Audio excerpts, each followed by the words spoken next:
All right, everyone.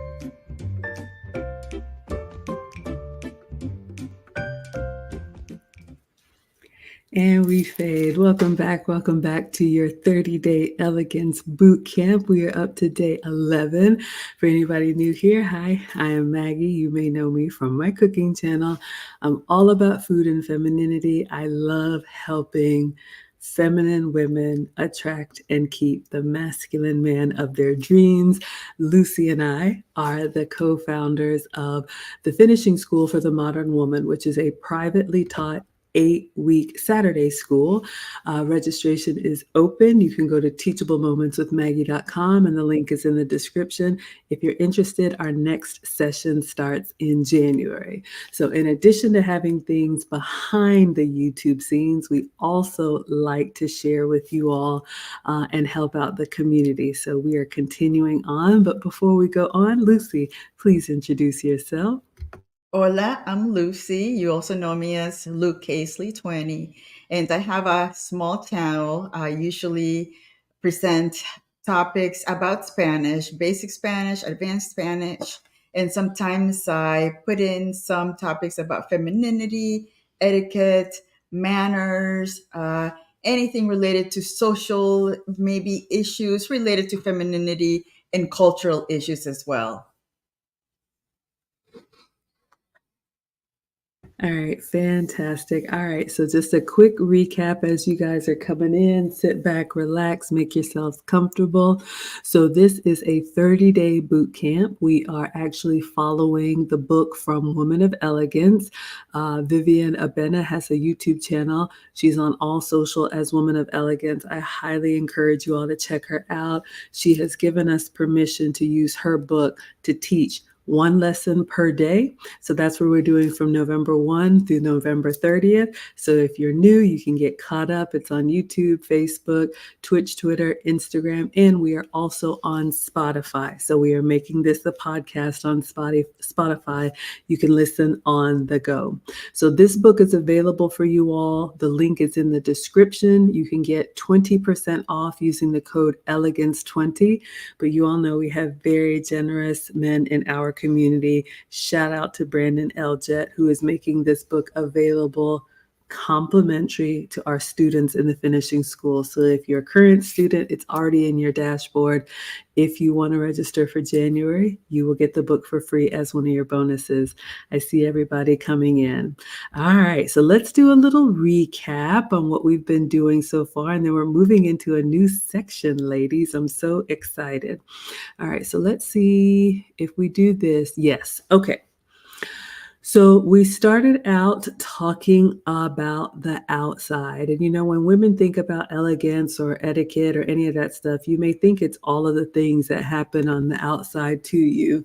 We started there, but we went into some inner qualities as well. But just for a little recap, the first section was about dressing and grooming. We talked about getting your personal style on point so you represent yourself well, getting that closet, or as Vivienne calls it, the wardrobe, easy for you to manage. Make sure your clothes fit and they're in good order.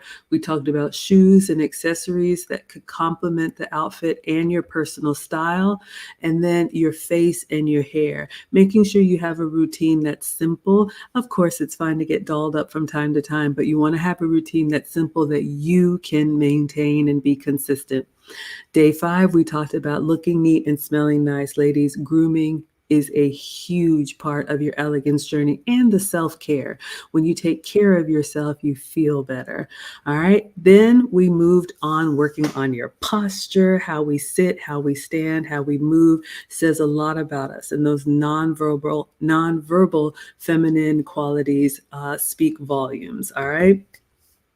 The second section we moved into was how we speak. And ladies, how we speak is a big part of our femininity, all right? So we talked about making sure you listen, right? We have 2 ears and 1 mouth, so let's try to listen twice as much as we speak. Also, taking the time to think before we talk. We are emotional creatures, but we shouldn't have an emotional response all the time. This is something I've had to work on, excuse me, Get it together, collect your thoughts, and think, and then speak. We also talked about the importance of speaking articulately. This is a skill you can practice like all of these feminine skills. Make sure if you're into pop culture and entertainment, that's fine, but take the time to listen to a book or a podcast or something that will help you. Yesterday, we talked about being discreet. Everything is not for public consumption. So, ladies, elegant women do not gossip, they don't backbite, they don't divulge secrets that other people have entrusted you with. All right. So, today we are moving on to body language. Welcome to day 11. So, I am going to close that and let me just share with you all Vivienne's book, and then I'll see if Lucy has anything to add and we will get started. All right, so I'm going to go up to the top just so you all can see. This is Vivienne Apena. This is the founder of the Woman of Elegance. Her book is a digital download. So this is your ultimate elegance guide, and it has 30 things for you to do. And if you start working on all of these 30 things once per day, you are on your way to your elegance journey. And remember, elegance never ages. So you can continue to refine as you get older.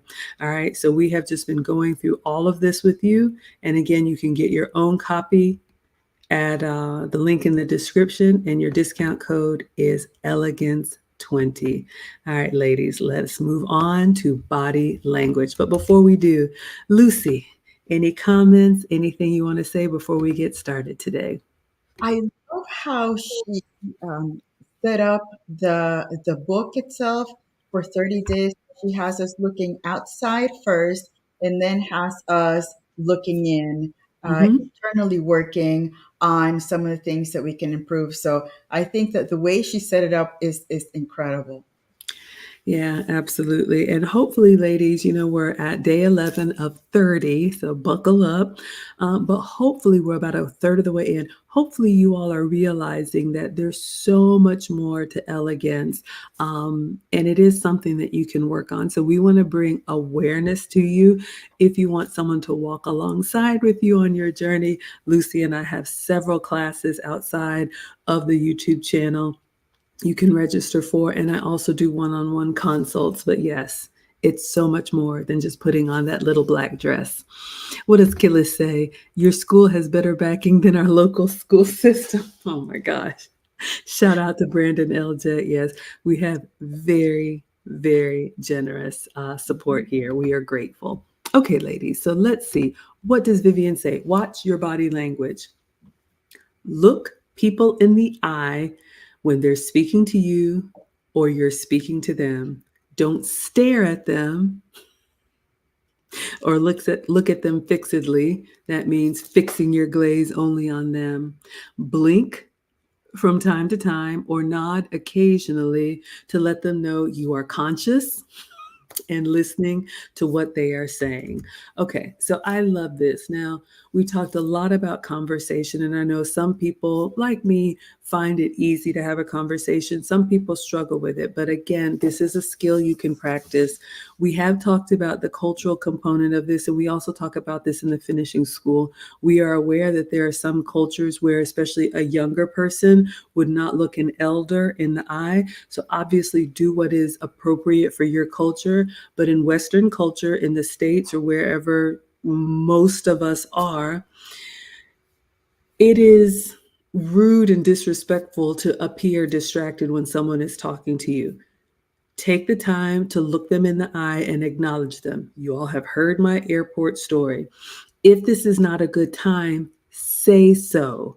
If you need to excuse yourself, do so politely. But just those small little social graces really give you a leg up on elegance instead of just ignoring somebody and then thinking, oh, they'll figure it out. Ladies, that is not appropriate. So all it takes is a moment just to say, oh, I would love to hear more, but I've got to run for a phone call or a meeting or whatever. Let's catch up, or it's been a pleasure seeing you, whatever it is. But give them those 10 seconds of just showing that you matter, Because what have we said? Elegance is about simplicity and making others feel comfortable. So this is something that you can practice. And I've seen all kinds of things about, if you can't look people in the eye, maybe look at the Uh-huh. middle of their forehead or look in one eye. There's all kinds of techniques, but find what works for you so you have that connection, as brief as it may be. What would you say, Lucy?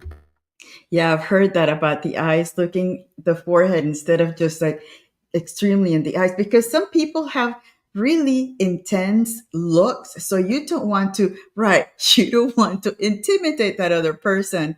And it's also just, when you're talking to someone, you don't really necessarily have to be looking at them all the time. You can look away a little bit and just, one of the things that I would caution you is to not look at the lips, because it's a little more um, seductive sometimes, but there's an exception to the rule. If a person is hard of hearing, they are reading your lips.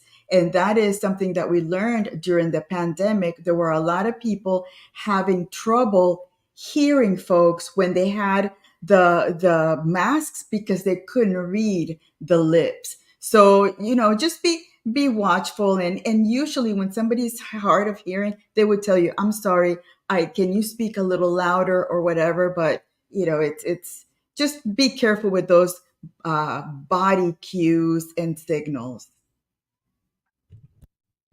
I love that. And that's really, I read this somewhere in one of my etiquette classes as far as where the eyes go in conversation. So if it's business or something that is not intimate at all, we should be making eye contact. And I love what Vivienne said about break your gaze at times, right? And just do whatever is natural to you, whether it's a nod or whether it's a look down and then make eye contact, or a look away and then make eye contact. You don't want to be weird about it, but you can pay attention without being creepy and just staring at somebody. Y'all know what it's like. You know how we tell the kids, stop staring, that's rude.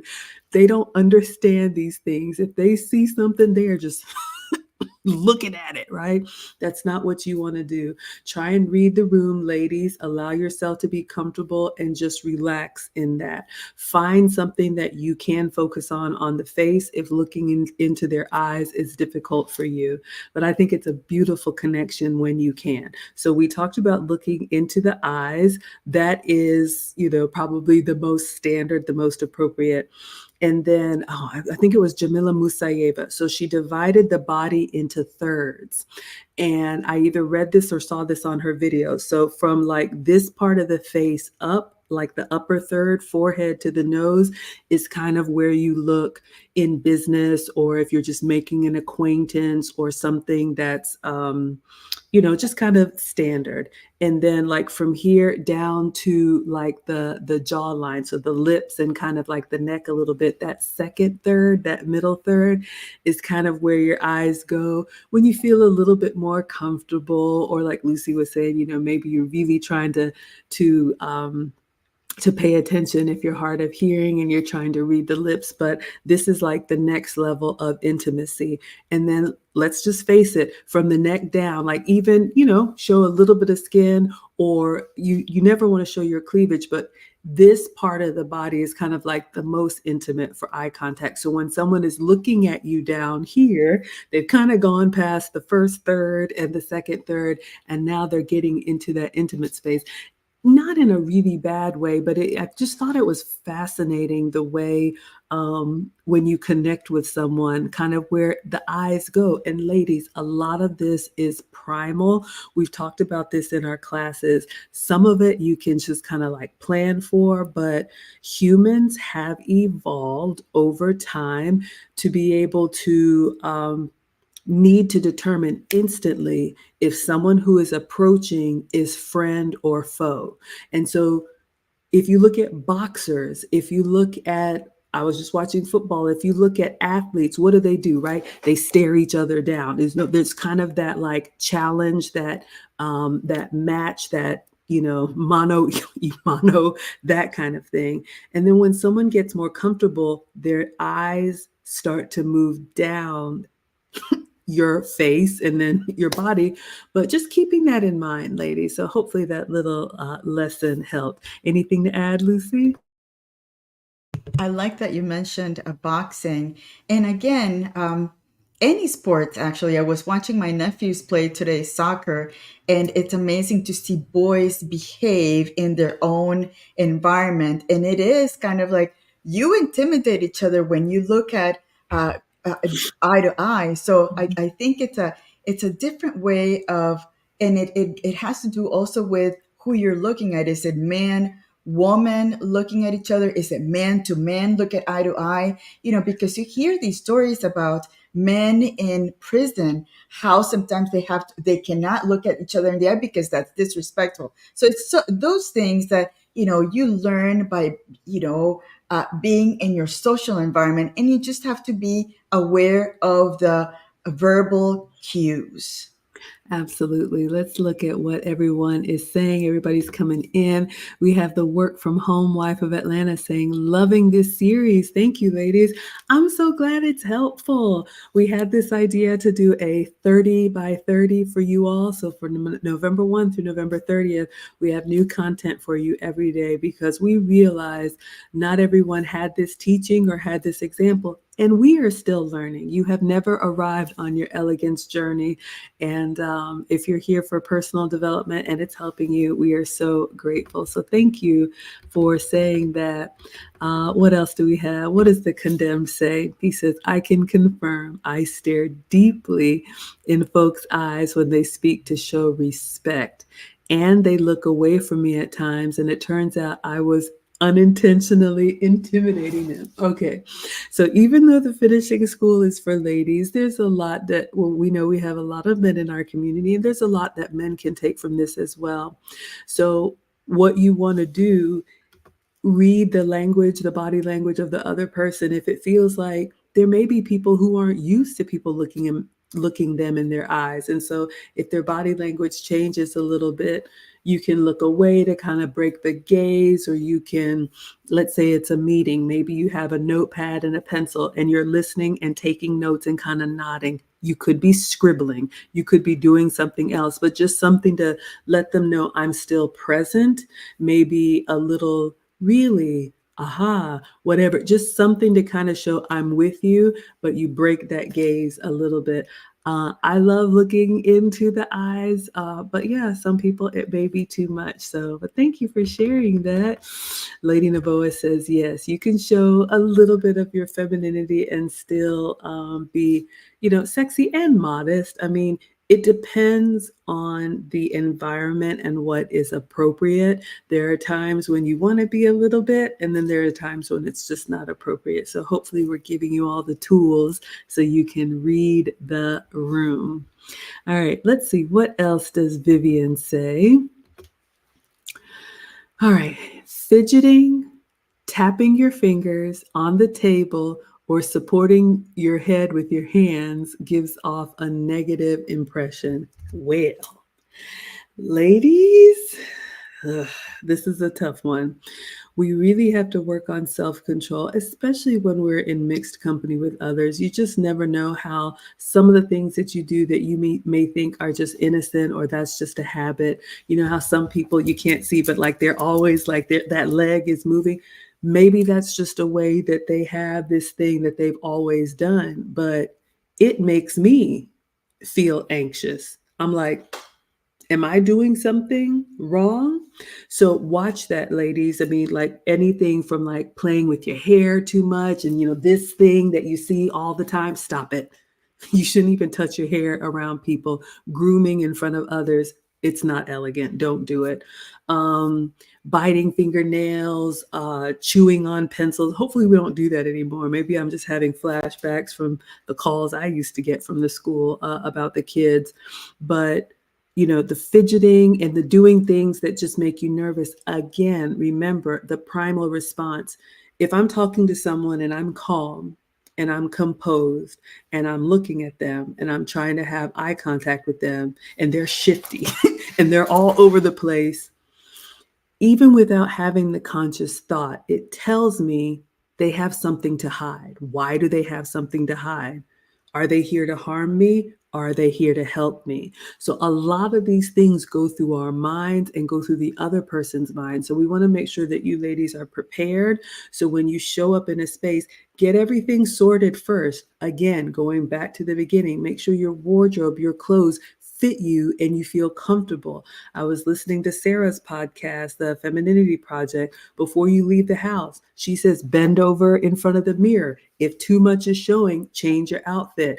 Bend over, do things like if your skirt is hiked up and you got to do all this stuff, change your outfit. You want to make sure that you can be confident and composed in any situation. So if you have any of those nervous tics, ask a friend, videotape yourself. If it's just one of those things, oh yeah, well, I always do that. Well, be aware of it. Maybe you talk with your hands all the time. One of the things I do, and I've told y'all, I put my hands together and I put them in my lap to help me kind of settle myself. And then if I need to use my hands to make a point, this has become kind of my resting position. So I show up like I'm more put together than maybe I am on the inside. What would you say, Lucy? Perfect. And I agree with the hand talking because I am the most expressive person when it comes to when I'm excited. And I think that you've seen it quite a few times here. When I get excited about something and my hands start coming up, then I know that, okay, settle down, put them down here. And then just because that you can use your hands for specific things, pointing or showing, or maybe showing a little bit of excitement, but not so much that it's going to be too distracting to the other person in front of you. Yeah, I love that. And y'all, we all have something. This is not about being restrictive or this is not about being in a box, but I think it's about awareness, like especially what Vivienne says about fidgeting and tapping your fingers on the table. So like imagine I have a desk or you have people have a pencil and you're talking and they're just kind of doing this thing, right? What does that tell you? It gives off the impression that yeah, get on with it already. Ladies, it's much more elegant to excuse yourself with grace. If you're bored out of your mind, that's fine. But say, oh, thank you so much. I need to get to my next meeting. I have to take a phone call, whatever it is. But don't suffer in silence and then let your body language scream how irritated you are. And then this one, too, about supporting your head with your hands.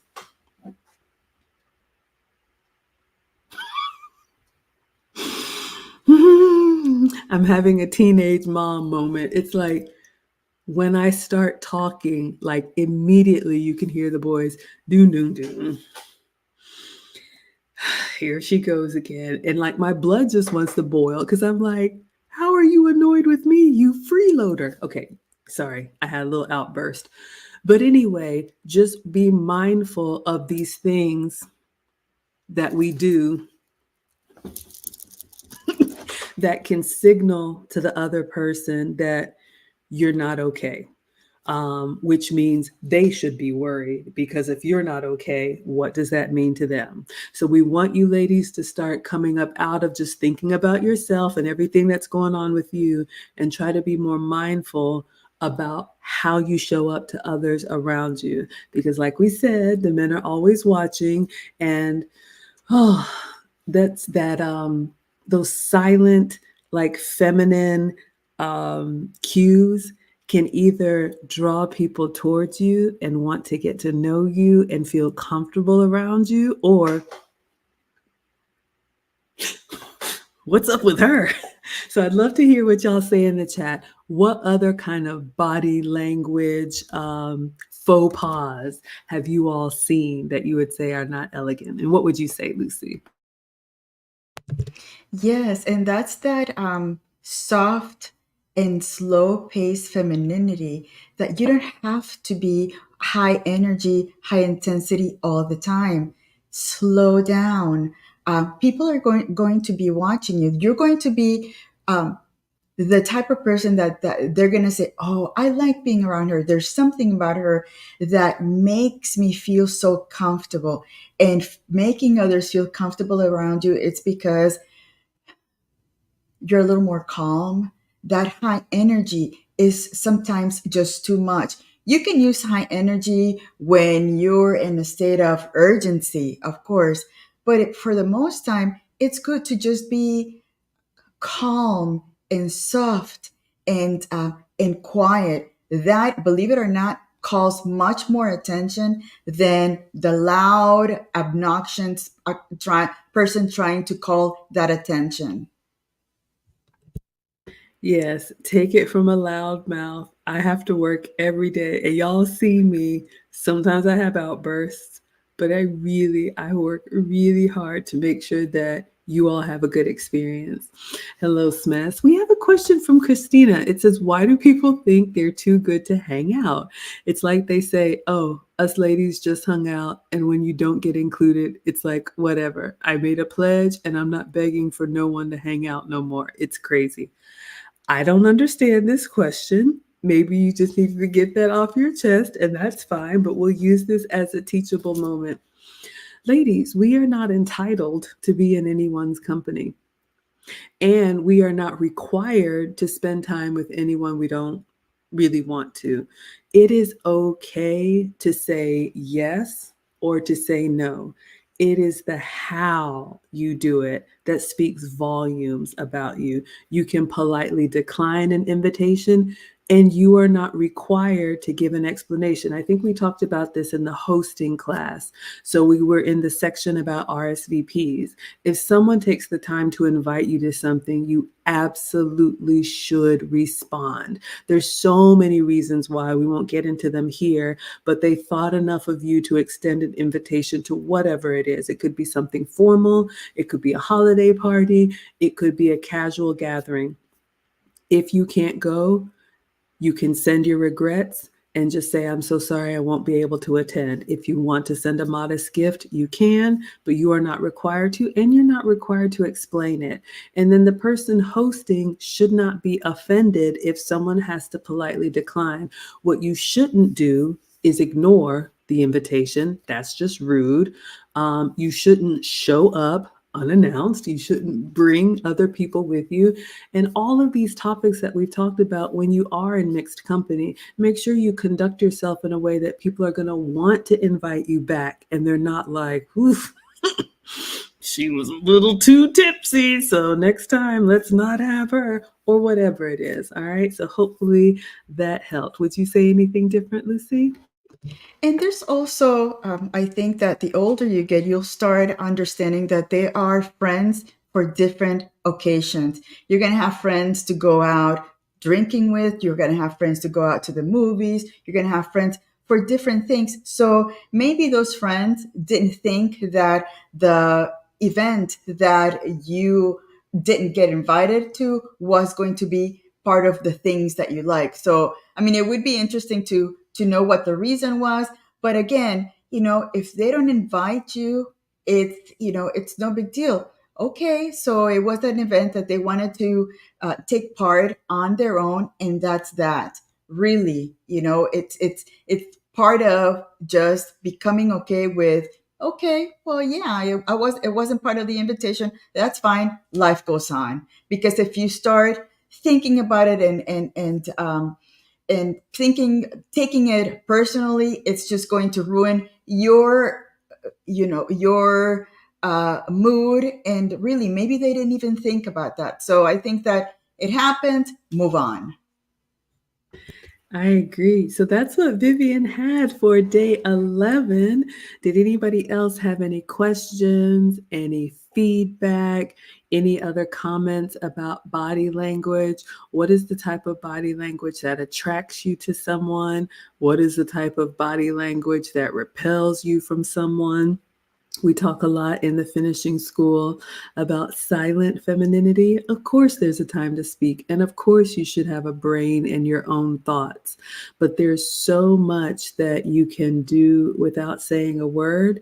And we want to do those things intentionally, and we want them to be the type of movement that makes others want to spend more time with us, as opposed to the things that you're doing completely obliviously, and it's like, oh, I had no idea that popping my gum while someone's talking to me may make them say, yeah, she's a little bit uncouth.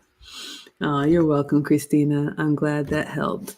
Kila says, in this very superficial, small world we are in, where vanity is social media world we are in, where vanity is the norm, in a circle of conversation at a party for, and she continues, for example, some are not even able to respond to a question that is directly asked, since they're looking around, looking at themselves in a reflection or a phone. Oh, that's such a good one. How many times have you all been to an event and people are sitting across from each other? That's the worst, like at a date or whatever, and all they're doing is this thing.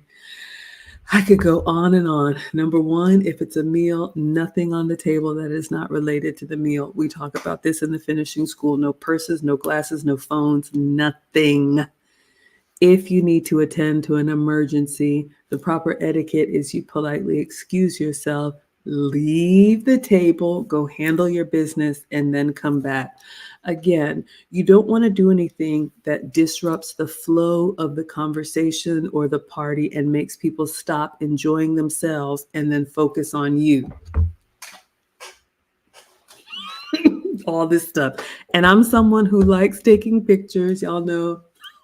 But if you've noticed any of my dining documentaries, I always ask first, is it okay if I take pictures? I take pictures of the food and then it's done. But yeah, try to be present, try to be in the moment. I mean, social media is great, the internet is a tool, but the reason why you ask someone to repeat themselves with, pardon me, or I'm so sorry, or excuse me, could you please repeat that, is because you are acknowledging you were not paying attention. So you're asking them to do more work and repeat themselves. Ideally, you are listening the first time. Again, if you're distracted, say so. Oh, give me just a moment. I need to wrap this up. I'll be right with you. Just communicate, ladies. It's so much more elegant than just, huh? You can do better than that. What would you say, Lucy? I love that Killis mentioned the social media world. I read in an article that there are some places around the world that are closing their doors to influencers. Whenever they see people coming in with their phones acting like an influencer, they say, no, you can't come in here because it's too disruptive.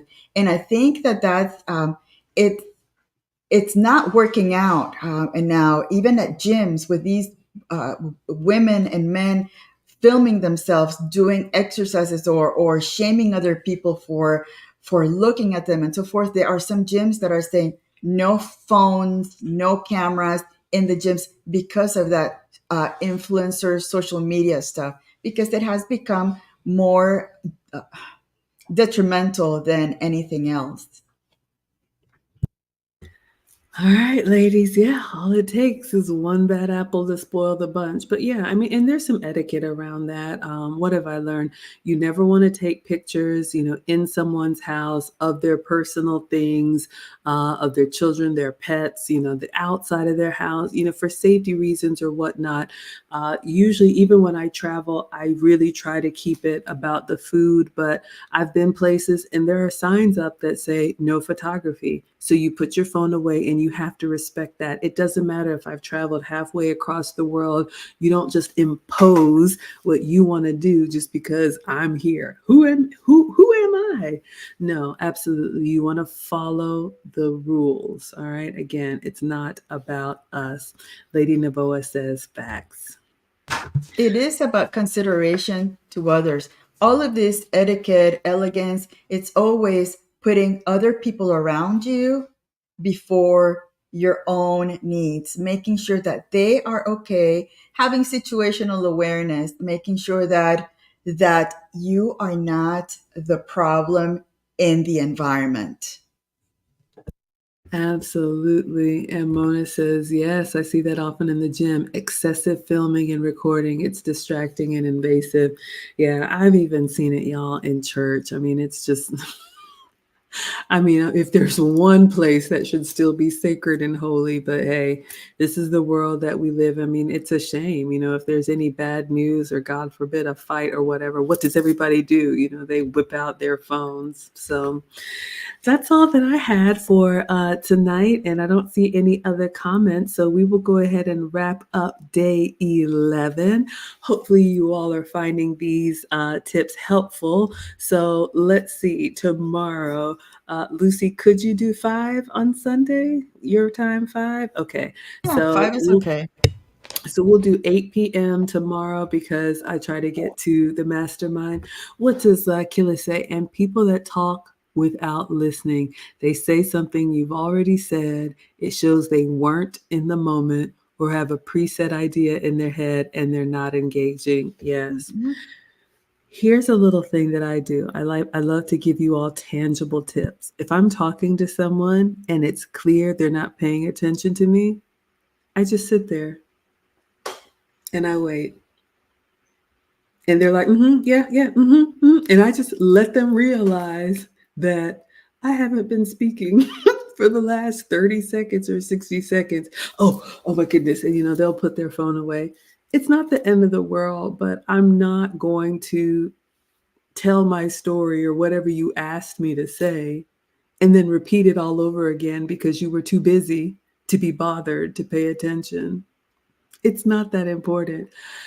You will get to a point, ladies, and I don't know if it's just practice or maturity, where it is okay for me to go through a whole meeting or a whole encounter and say nothing. Now, not in a weird way, but if someone asks, I always have something to say, but I don't feel compelled to take over. I'm fine to listen and learn. So, as we wrap up day 11, Lucy, any final thoughts? I think this was a really, again, another short one, but with such good nuggets of information. So I think that we're good, unless others have questions or comments. I think we're good. All right, everybody. Well, we will wrap up. We will be here again tomorrow, Sunday, but it will be 8 p.m. Eastern and 5 p.m. Pacific. So it'll be on an hour early, but just follow and turn on your notifications and share wherever you are. Kidley says, good point. It's not really important in the grand scheme of things. Yeah, I'm old and I've lived my life. Like, I have a lot to learn. Maybe it's getting older. I have less to say and more to listen to. When I was younger, I was that girl. Like, I thought I knew everything and everybody needed to know it. That's an option, but it's not the best option. So we try to teach you all from our own experience. All right, everybody, we will see you all tomorrow. Thank you all so much for being here. Until the next time. Adios.